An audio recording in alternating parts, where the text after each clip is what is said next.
Las primeras gotas de un nubarrón, los últimos arcoíris, las mañanas heladas y los mediodías dorados.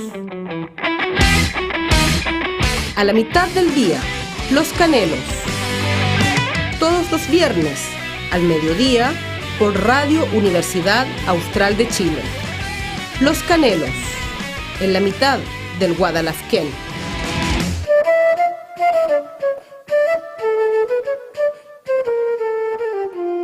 Hola, bienvenidos. Estamos en una edición que tiene mucho de especial, pero estamos manteniendo nuestro espacio de Los Canelos aquí en Radio Universidad Austral de Chile. Este es un momento en que podemos mirarnos y mirarnos también como comunidad, como colectivo, de tanto estar juntos, ¿no? Y ahora que no podamos estarlo. Y el aislamiento o el aislamiento social, como se le ha llamado, es una metáfora extraña y especialmente dañina, precisamente para lo que hemos ido construyendo en los últimos meses post el Chile despertó. Y hoy vamos a tener la oportunidad de ver cómo las continuidades no han desaparecido, no se ha amainado. Este aguacero que comenzó en la primavera tiende a volver a meterse en este otoño. En el Canelos de hoy vamos a ver cómo incluso el Centro de Estudios Regionales lo comprueba, cómo el Centro de Estudios Regionales de la Universidad Austral de Chile está trabajando sobre ello y en su segunda encuesta sobre la situación nacional, en la mirada de la población de la región de los ríos, sigue siendo una preocupación central los derechos sociales, los derechos económicos, la participación, etc. Así es que vamos a tener esa conversación hoy, que vamos a poder hacer a la distancia, pero con todo el entusiasmo de siempre y retomando el Canelos aquí en Radio Universidad Austral de Chile. Va a estar con nosotros y ya está a la distancia Egon Montesinos, director del Centro de Estudios Regionales, a quien le damos la bienvenida y le pedimos inmediatamente, porque este va a ser un espacio de media hora en el que vamos a resumir muchos datos que están disponibles y que están en la página web del Centro de Estudios, el ceruach.cl. Pero vamos a conversar con Egon Montesinos entonces. Le pedimos que nos haga una breve introducción entonces sobre cómo se realizó este estudio y cómo va a seguir trabajando con las certezas y con las incertidumbres que nos toca vivir. Egon, por favor. Hola, el año pasado cuando se inició todo después del acuerdo por la paz que firmaron los partidos políticos, la Universidad Austral encomendó al Centro de Estudios Regionales medir la opinión respecto de este proceso constituyente. En la ocasión se formó un laboratorio de opinión pública que está coordinado por el Centro de Estudios Regionales, pero integrado por académicos del Instituto de Administración, del Instituto de Estadística, del Centro de Estudios Regionales y de la Facultad de Ciencias Económicas de la Universidad Austral. Ahí se hizo una primera medición, y esta es la segunda medición que nosotros hicimos respecto del proceso constituyente. Le aplicamos esta encuesta el sábado 7 de marzo, cubriendo el 85% o el 84% del universo electoral de la región. Ampliamos, a diferencia de noviembre, donde aplicamos esta encuesta en 4 comunas, en Valdivia, La Unión, Río Bueno y Panguipulli. Ahora ampliamos a Los Lagos, Mariquina y Payaco. Se encuestaron 570 personas mayores de 18 años en estas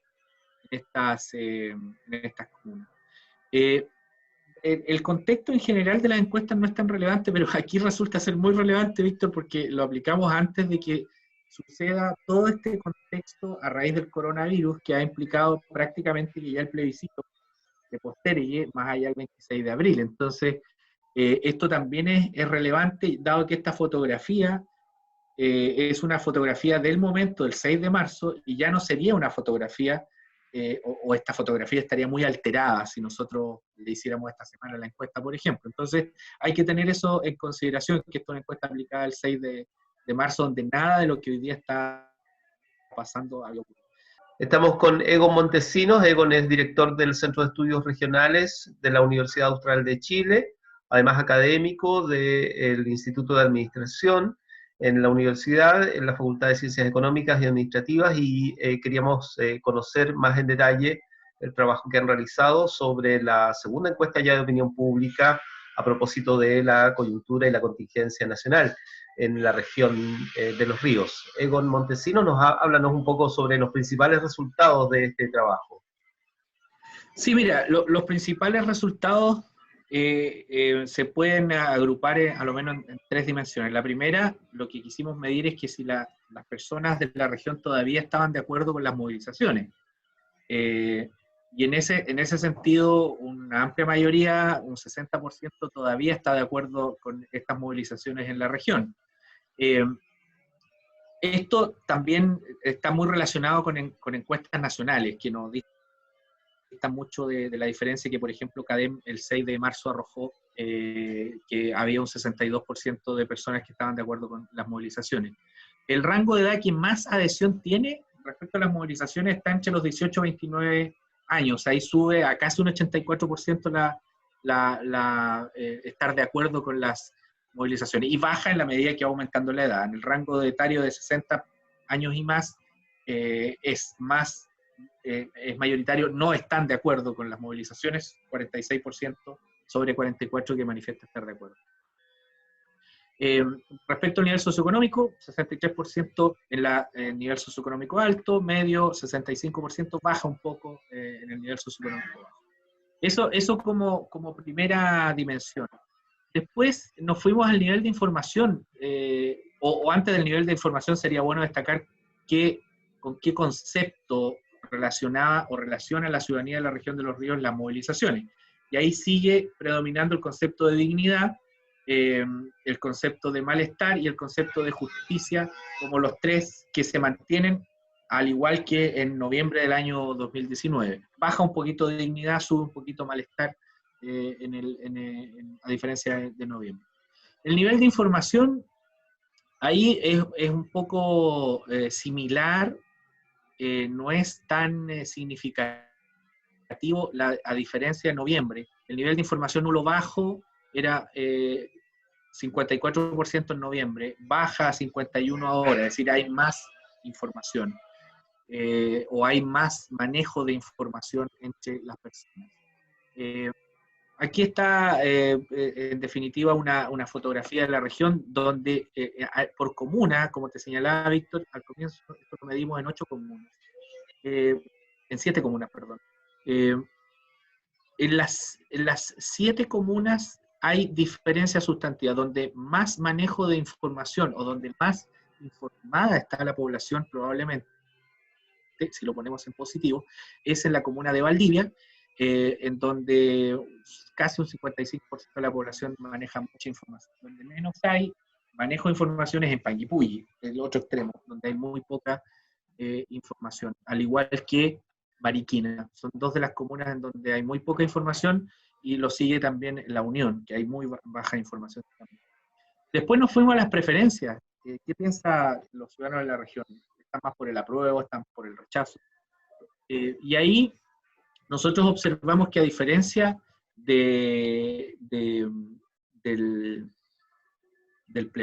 a diferencia de la encuesta que aplicamos en noviembre, no hay mucha distancia, no hay una variación tan sustantiva. Por ejemplo, en el total de los encuestados, antes de las preferencias sí medimos participar en el plebiscito, para poder también después hacer un cálculo de votante probable, que es distinto a decir, mira, el total de los encuestados dice A, pero el total de los que van a ir a votar, no sabemos, quisimos precisar eso para precisar muy bien cuál era la preferencia de aquel que está más decidido a ir a votar. Y en ese sentido, por ejemplo, del total de encuestados, irían a votar un 75% de las personas consultadas. ¿Quiénes participarán en el plebiscito? En noviembre era un 73% y ahora sube un poco, pero está dentro del margen de error, sube a 75%. Por lo tanto, lo que sí es significativo es que aumentan los decididos a que no van a ir a votar. En noviembre había mucha más gente había menos gente decidida a no ir a votar. Ahora hay más gente decidida a no ir a votar, un 14%. Los que están más decididos o con más disposición a ir a votar, evidentemente son los sub-40, donde se ven los datos de mayor disposición a ir a votar. El nivel socioeconómico aquí es muy significativo. El nivel socioeconómico alto es casi un 97% las personas que tienen decidido a ir a votar, a diferencia de que casi 30 puntos más abajo, en el nivel socioeconómico bajo, está esta variable con preferencia a ir a votar. Es decir, hay mucha gente, uno esperaría, y esto ya la literatura de la teoría de la elección racional, la teoría del votante promedio, el votante probable, etcétera, ya lo explica. Es decir, en el sistema voluntario, aparentemente la gente que maneja más información tiene más recursos, es más propensa a participar. ¿Por cuál opción votará en el plebiscito? Esta era la pregunta de la encuesta. Y del total de encuestados, un 55% está por la opción apruebo. Esto no significa que los que van a ir a votar coinciden con este porcentaje. Pero primero es importante decir, del total de encuestados, un 55% está por la opción apruebo. Un 12% por la opción rechazo. Y un 33% por la opción no sabe, no responde, que estos son como los indecisos. Y cuando nosotros aplicamos esta dimensión de la encuesta y del índice del votante probable, el apruebo sube un 61%, es decir, sube 6 puntos. De los que van a ir a votar, del universo de personas encuestadas que está decidida a ir a votar, la opción apruebo sube al 61%. La opción rechazo se mantiene y, por supuesto, la opción no sabe, no responde baja. ¿Por cuál opción votará en el plebiscito? A diferencia de lo que sucedió en noviembre y en marzo, en el total de encuestados, acuérdate que en noviembre no estaba la opción apruebo rechazo, por lo tanto era sí, no, está de acuerdo con cambiar la constitución, sí, no. Ahí el sí era un 84%, el no era un 10%, y claro, aquí se nota la diferencia sustantiva cuando ya hay campaña, hay grupos, hay información, hay publicidad. La opción apruebo baja ostensiblemente, a diferencia del sí del noviembre, pero insisto, en ese contexto no había campaña, no habían grupos, no habían voceros. Hoy día sí hay mucha publicidad y uno podía ver que había mucha publicidad en las radios, sobre todo radios nacionales, que tenía mucha publicidad la opción rechazo. Y aquí está la diferencia con el 12% de la opción rechazo, el 33% de la opción no responde y 55% de apruebo. Según el rango etario, donde mayor preferencia hay por el apruebo es en los jóvenes entre 18 y 19 años, donde menor preferencia tiene la opción apruebo es en los 60 años y más, donde alcanza el 49,7%. Según nivel socioeconómico, nivel socioeconómico alto es donde más opción por el apruebo hay, pero también es donde más opción por el rechazo hay, es donde más decidida está la gente, un 15,3%. Acuérdate que el promedio regional era 12%, acá hay un 15% de personas que están por el rechazo. No así en la opción, el nivel socioeconómico más bajo, un 48% está por la opción apruebo y un 11,5% por la opción rechazo. Respecto al órgano que debiera redactar la Constitución, aquí se mantiene la tendencia muy similar a lo que hubo en noviembre. Convención Constitucional marca 55% en el total de encuestados, pero cuando vamos al votante probable sube un poco la preferencia a 58%.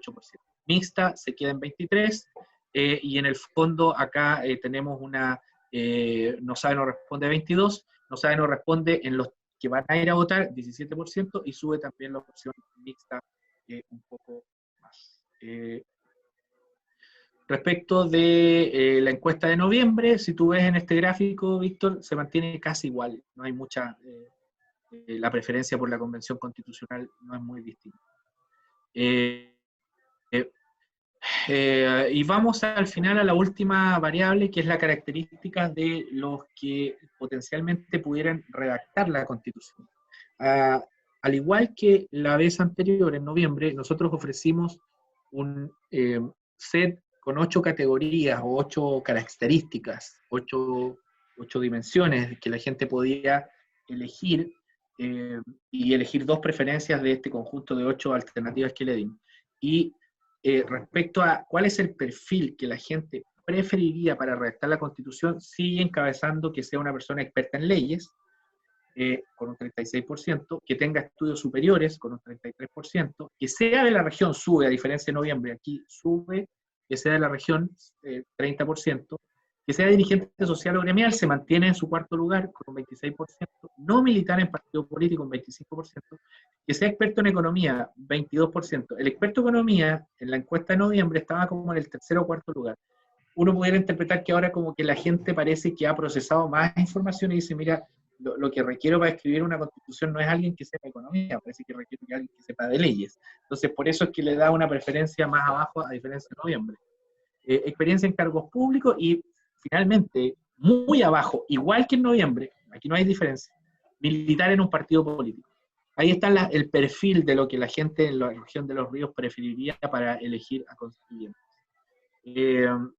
También preguntamos por algunos grupos de la sociedad que debieran tener una cuota especial de participación. Un 68% dice sí, un 9% dice que no, perdón, un 19% dice que no. ¿Y qué grupos debieran tener una cuota especial? Los pueblos originarios, casi en un 87%. Discapacitados, adultos mayores, diversidad sexual, chilenos extranjeros, adolescentes, migrantes y niños. Se mantiene la misma, muy similar a lo que tenemos en noviembre. Y la agenda social, ¿cuáles serían los problemas que debía abordar el gobierno en la agenda social? Tenemos salud, pensiones, educación, estado de bienestar, si tú quieres, te lo reduzco así. ¿Qué quiere la gente? Quiere probablemente que el gobierno, y uno puede deducir que el Estado tenga una mayor presencia, o sea, un Estado más protector de temas tan sensibles como la salud, más ahora, imagínate cómo estamos hablando acá, en vez de que estuviéramos presentando estos resultados con mucha gente. La salud, las pensiones, la educación y los sueldos. 3 problemas que se relacionen íntimamente con un tipo de Estado o con un tipo de rol que debiera tener el Estado en una sociedad de libre mercado como la nuestra, que garantice salud, que garantice buenas pensiones y que garantice una buena educación. Egon Montesinos, director del Centro de Estudios Regionales de la Universidad Austral de Chile, académico además del Instituto de Administración Pública y de la Facultad de Ciencias Económicas y Administrativas de nuestra Casa de Estudios. Egon, dado los resultados de la segunda encuesta de opinión pública sobre la contingencia nacional en la región de Los Ríos, me interesaría saber cómo tú ves la relevancia de la participación de esta región en este contexto. O sea, me refiero a los datos de mayor información o menor información, la posibilidad de incorporar a las comunas en esta dinámica, ¿no? Que es una dinámica pública, a propósito de que vivimos además una situación internacional que nos demanda otras preocupaciones quizá en el día a día, cómo podemos seguir en adelante pensando la necesidad de incorporar a la población en esta decisión relevante que es tener una asamblea o una convención, tener constituyentes, tener en definitiva un debate sobre la Carta Magna de nuestra nación. Egon. Bueno, a ver, antes de que se provocara el estado de emergencia, catástrofe que ha sido declarada por el Estado, por el gobierno, vivíamos una situación que tenía como un horizonte temporal el 26 de abril un plebiscito. En ese contexto había todavía un gran margen de cubrir territorio de la región de Los Ríos con información, tanto de instituciones como la universidad, como también de los comandos que estaban por el apoyo y el rechazo. Pero lo que observábamos, o lo que uno puede deducir de la encuesta, es que, en definitiva, en la medida que se iba provocando más información, la distribución proporcional o estadística, la distribución estadística entre apruebo y rechazo de aquellos que no saben o responden, era proporcional. Incluso me atrevería a decir que el apruebo se llevaba más de aquellos que no saben o responden cuando uno hacía la distribución, por ejemplo, con el cruce de que si van a ir o no a votar al plebiscito. Es decir, si uno no sabe, no responde, decía, sí voy a ir a votar, ¿y por qué votaría? Bueno, tiende a, o tendría a decir por el apruebo, y si tú lo cruzas con información, ¿qué es lo que sucede? A mayor información, ¿qué es lo que sucede cuando en grupos de etarios, tú dices, bueno, esto se va a distribuir proporcionalmente. Ahora, como este contexto cambió, ahora probablemente posponer el plebiscito va a implicar un nuevo escenario. Y en ese nuevo escenario yo creo que aquí sí lo que hay que ver es que ya había un indicador que era objetivo, Víctor. ¿Quién tenía más publicidad? ¿Quién tenía más intensidad de publicidad? Era el rechazo. Y si uno compara los datos de noviembre con los datos de ahora, en noviembre efectivamente no había una opción que se llamaba rechazo. No existía eso. Sería injusto también uno decir, mira, calificar al rechazo que ha sido poco exitosa su campaña. Pero si uno hace una comparación en solo noviembre, diciembre, enero, febrero, 3, 4 meses, claro, uno dice, no ha sido un avance tan rápido, tan vertiginoso, tan efectivo. Porque probablemente el mensaje era poco o era menos preciso que lo que ofrece la opción apruebo, porque lo que ofrecía la opción apruebo era un hito, 26 de abril, luego de eso otro hito, elegir constituyente, y luego de eso otro hito, escribir la constitución. Eran hitos que para el rechazo, por ejemplo, eran muy ambiguos o muy largos, pero el rechazo no te ofrecía un hito con tiempos acotados. Te decía, vamos a reformar, pero era fácil de alguna forma decir, ya, pero esto, ¿cómo vas a reformar? ¿Cuándo vas a reformar? Tiene los acuerdos, tiene los quórums. ¿Qué vas a reformar? ¿Qué vas a reformar primero? ¿Qué vas a reformar segundo? ¿En qué horizonte temporal? Eso creo que no entró en la población. Esa es la conclusión que yo saco en la encuesta. El mensaje de tener publicidad muy intensa en medios de comunicación nacional no caló porque pareciera ser que la gente prefiere algo que tiene un horizonte temporal más largo, pero que te ofrece certeza. Y si algo que te ofrecen que es distinto a aquello que es largo, pero no me ofrece certeza, pareciera ser que prefiero aquello que tiene un horizonte temporal, Sí, claro. pero me ofrece más certezas. Ahí yo creo que hay un error táctico, no estratégico, táctico, de parte de la opción rechazo. Y la opción apruebo, lo que se veía acá es que se quedó dormido en los laureles, si tú quieres catalogarlo así. Muy confiados, muy relajados por los datos de que hay un amplio apoyo, y yo creo que han ido perdiendo, porque, claro, si tú escuchas una radio, un medio de comunicación nacional, que solo le da una opción y no aparece la otra opción, también es legítimo que haya gente que dice, oye, ¿por qué esto no hace publicidad? ¿Por qué no dicen nada? ¿Por qué no rebaten esto? ¿Será cierto entonces? ¿Cómo no dicen nada? Y eso yo creo que también puede servir de una lección para la opción apruebo, en decir, bueno, a ver, ¿cómo se organizan más? Acá en Valdivia creo que había como 2 o 3 comandos por el apruebo, o cada 4. partido tenía 4 comandos por el apruebo. Eso no habla bien tampoco de una opción, porque en definitiva podrán criticar el rechazo, pero el rechazo son menos probablemente, pero tienen capacidad de no fragmentarse tanto. Probablemente el error táctico del rechazo está en cómo entregar un mensaje. En cambio, el error estratégico, me parece, del apruebo es no actuar con unidad. ¿Me entiendes? Ahí hay un error estratégico. Porque actuar sin unidad implica que vamos a ganar igual, como no vamos a perder, como no tenemos miedo de perder, bueno, podemos andar 4 o 5 comandos tocando la misma casa, pasando a la misma señora, pasando al mismo señor, pasando al mismo domicilio. Entonces, yo creo, error táctico por un lado, error estratégico por el otro. Y ahí habría que darle una vuelta, especialmente a los rangos en el nivel socioeconómico, los rangos etarios, por comuna. Por ejemplo, la convención mixta pareciera ser que va a tener mucho apoyo en Mariquina, por lo que tuve. Hay casi un empate entre convención mixta y convención constitucional. Claro que es una comuna donde hay baja información. Entonces ahí tú dices, bueno, a ver, ¿dónde voy a focalizar los esfuerzos? Me parece que es interesante.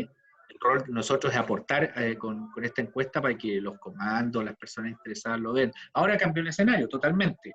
Cambió el escenario. Ya no es el mismo escenario, Víctor. Pero te va a dar tiempo.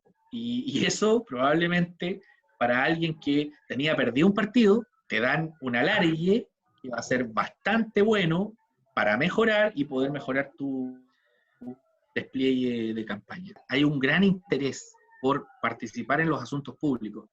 Y en buena hora, yo creo que es así. Eso creo que no va a bajar. Yo creo que eso no va a bajar. Lo que puede cambiar es que se mueva y las preferencias por el tipo de órgano, por el apruebo rechazo. Yo creo que tampoco va a cambiar mucho el perfil del constituyente. que la gente prefiera. Yo creo que esa es una tendencia, y en buena hora, creo. Si se logra, por ejemplo, consolidar que los independientes tengan un espacio, esto también puede ser como se dice en el campo, un aireo a la política, a los partidos políticos, un aireo para quienes tradicionalmente hacen política, que efectivamente se le pierda el miedo a hacer política, porque esto no requiere de que, no sé, yo recuerdo una reunión donde fuimos con un profesor de la Universidad Austral a una junta de vecinos, y él mostraba el caso de, no sé si era Islandia o Irlanda, en donde se sorteó a los ciudadanos. Sí. Y la señora dijo, pero ¿cómo yo, si aparezco acá, qué voy a hacer? No soy experta en leyes para escribir. Y él decía, el profesor decía, pero señora, usted, ¿qué le puede envidiar a algunos parlamentarios que hoy día están en el Congreso, que usted ve a diario en la televisión? Entonces ella decía, sí, es verdad. Entonces, finalmente hay barreras de entrada, que son barreras simbólicas para hacer política, culturales. No, la política es para hombres, no, la política es para aquellos que hacen carrera, no, la política es para los partidos, no, la política, desde una visión maximalista, como yo concibo la política, la política forma parte de cómo nos asignamos valores para gobernarnos en una sociedad, y en eso somos responsables los individuos, los partidos políticos, las instituciones, y mientras más interés haya en eso, para mí las democracias se afirman más, hay mucho más solidez en la democracia. Sin duda, bueno, interesante poder dar continuidad a esta conversación. Seguramente se van a agrupar otras voces y esa es la riqueza de estos procesos. Los datos que aportan además son datos frescos, por lo tanto uno puede ¿no? saborearlos más, digamos, ¿no? Es como una fruta fresca. Y agradecerte además, Egon Montesino, director del Centro de Estudios Regionales, que en este contacto que es a la distancia necesaria, a través de las redes podamos acercar un poco también a la gente a la actividad que se está desarrollando en la universidad en estos días de todos modos. Así que muchas gracias, nos encontramos. Nos vemos, Víctor, que estés bien. Bien, pues, chao.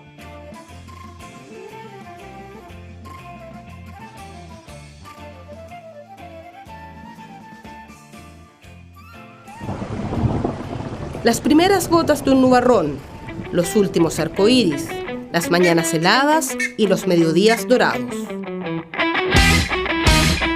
A la mitad del día, Los Canelos. Todos los viernes, al mediodía, por Radio Universidad Austral de Chile. Los Canelos, en la mitad del Guadalazquén.